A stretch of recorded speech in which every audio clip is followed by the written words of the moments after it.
ताकांतीला म्हणाला, जर शिवाजी राजांच्या माणसाने तुझी पोरगी पळवली असेल तर बेफिक्र राहा, तो शिवाजी राजा पोटच्या लेकी सारखीच तिची काळजी घेईल.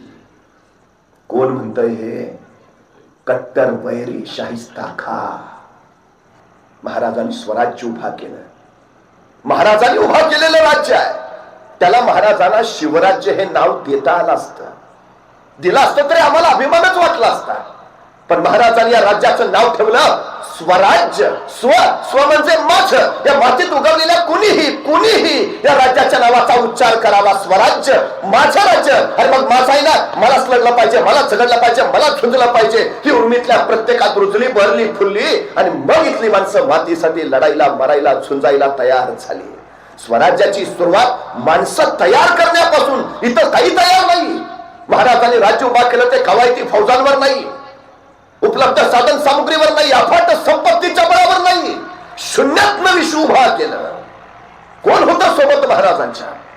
18 पगार जातीची, 12 उलटे दराची चड्डी लंगोटीतली पोरं. या पोरांच्या बळावर महाराजांनी हे राज्य उभा केलं. रानात राबणारे हातातले नांगर मोडून तलवार घेऊन उभा राहिले, तेव्हा स्वराज्य साकार झालं. हे शेतकऱ्यांनी निर्माण केलेलं राज्य आहे. प्रेरक झाले महाराज, असंख्यांना प्रेरणा दिली आणि त्यातून मातीसाठी समर्पित होणारी मांद्याळी तयार झाली. हे महाराजांचं वैशिष्ट्य. दगडा मातीचे गडकोट महाराजांनी उभारले, हे त्यांचं कर्तृत्व आहेच.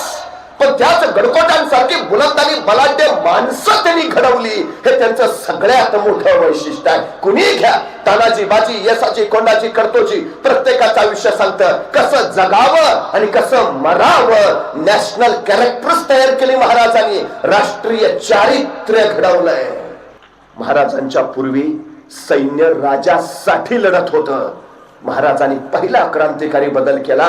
सैन्य राजासाठी नव्हे, सैन्य राज्यासाठी लढलं पाहिजे. कुणी शिवाजी राजे सांगतायत म्हणून नका येऊ, नका लढू. कदाचित मी उद्या नसेन तर तुम्हीही बाजूला व्हाल. माझ्यासाठी नव्हे, तुमच्या मातृभूमीसाठी तुम्हाला लढायचं आहे, उभा राहायचं आहे.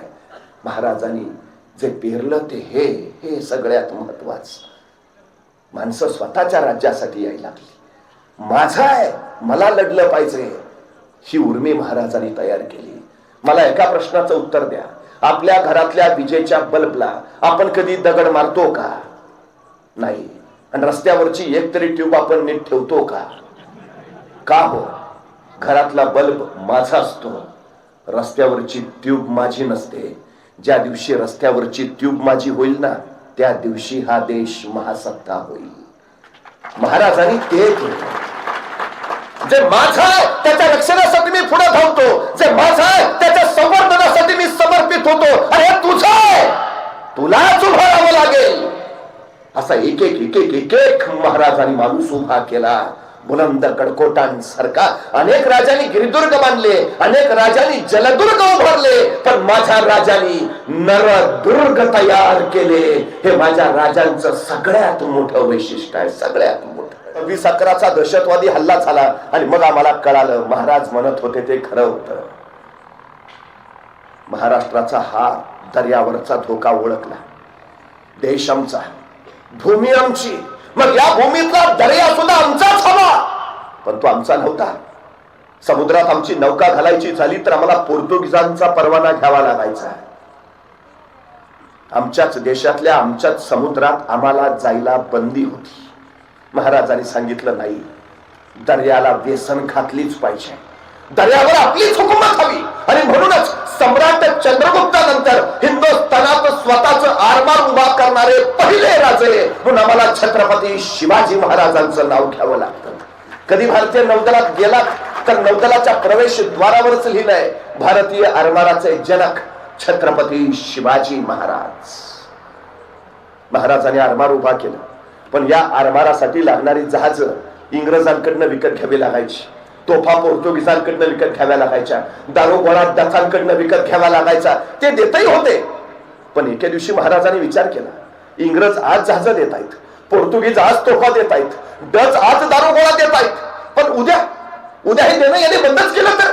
आणि महाराजांच्या लक्षात आलं, जी माणसं दुसऱ्याच्या खांद्यावर उभा असतात ती केव्हाही ढासळतात, जी माणसं स्वतःच्या पायावर उभा असतात त्यांना कोसळण्याचा धोका नसतो.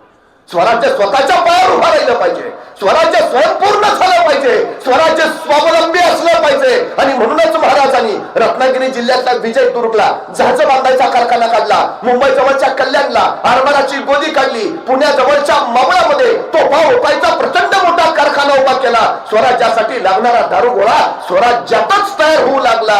महाराजांनी मराठी माणसाला उद्योग दिला, रोजगार उपलब्ध केला. उद्योगशीलता आणि उद्यमशीलता हे महाराजांनी महाराष्ट्राला दिलेले दोन अलौकिक गुण आहेत. 350 वर्षापूर्वी 750 किलोमीटरच्या महाराष्ट्राच्या किनारपट्टीवर महाराजांनी तब्बल 85 किल्ले उभारले, किनारपट्टी सुरक्षित केली. हे सगळं कशासाठी?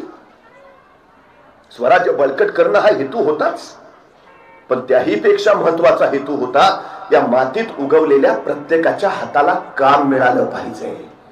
महाराजांच्या स्वराज्याचा वचननामा काय? वचननामा एकच, सर्वांस पोटास लावणे आहे.